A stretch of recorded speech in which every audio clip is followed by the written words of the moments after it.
ধীরে ধীরে কমে আসছে সূর্যের জ্বালানি। তাই এখন প্রশ্ন হলো, আর কতদিন টিকে থাকবে আমাদের সৌরজগৎ?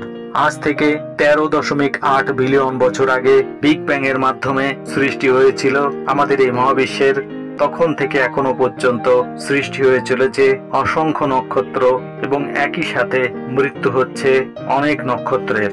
আমাদের সৌরজগতের আয়ু 4.6 বিলিয়ন বছর এবং একদিন এই সৌরজগৎও অস্তিত্বহীন হয়ে যাবে। কিন্তু কখন এবং কিভাবে বিলুপ্ত হবে আমাদের এই সৌরজগৎ? সৌরজগতের রয়েছে 8টি গ্রহ, এছাড়া রয়েছে বেশ কয়েকটি বামন গ্রহ, শত শত উপগ্রহ এবং কোটি কোটি গ্রহাণু, ধূমকেতু এবং উল্কাপিণ্ড। সৌরজগৎ অনেক দূর পর্যন্ত বিস্তৃত।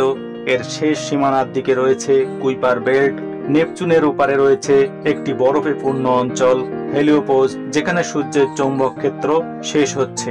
কুইপার বেল্ট ও হ্যালিওস্ফিয়ারের বাইরে অবস্থিত অঞ্চলটি পূর্ণ হয়ে রয়েছে বরফের মেঘে।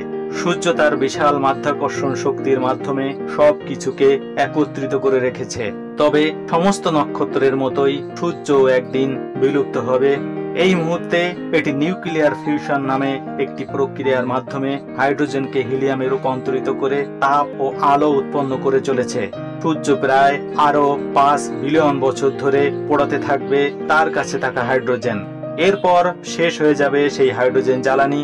তখন ভেঙে পড়বে এর মূল অংশ, সূর্যের পৃষ্ঠ আরো প্রসারিত হবে, কমে যাবে সূর্যের মাধ্যাকর্ষণ শক্তি, এর পৃষ্ঠদেশ আরো প্রসারিত হবে, ক্রমে এটি অনেক বেশি স্ফীত লাল দৈত্যে রূপান্তরিত হবে, যা এক সময় বুধ ও শুক্রকে গ্রাস করবে। সূর্য তখন আকারে এতটাই বড় হয়ে যাবে যে এই লাল দৈত্য চলে আসবে পৃথিবীর খুব কাছে। পৃথিবীর সবকিছু তখন সূর্যের আগুনের তেজে নষ্ট হয়ে যাবে। এই পৃথিবী হয়ে যাবে বসবাসের অনুপযুক্ত, কারণ সূর্যের তাপে এখানকার জলও বাষ্পীভূত হয়ে উড়ে যাবে। প্রচন্ড উত্তাপে কোনো জীবের পক্ষে এখানে আর বেঁচে থাকা সম্ভব হবে না। তারপর এক সময় সূর্যের জ্বালানি একেবারেই ফুরিয়ে আসলে এবং শেষ 1 বিলিয়ন বছর পর্যন্ত এটি জ্বালানি হারাতে হারাতে এবং সংকুচিত হতে হতে একটি সাদা বামন নক্ষত্রে রূপান্তরিত হবে। এর ঘন কেন্দ্রভাগ তখন শীতল হয়ে ঘুরতে থাকবে মহাশূন্য জুড়ে।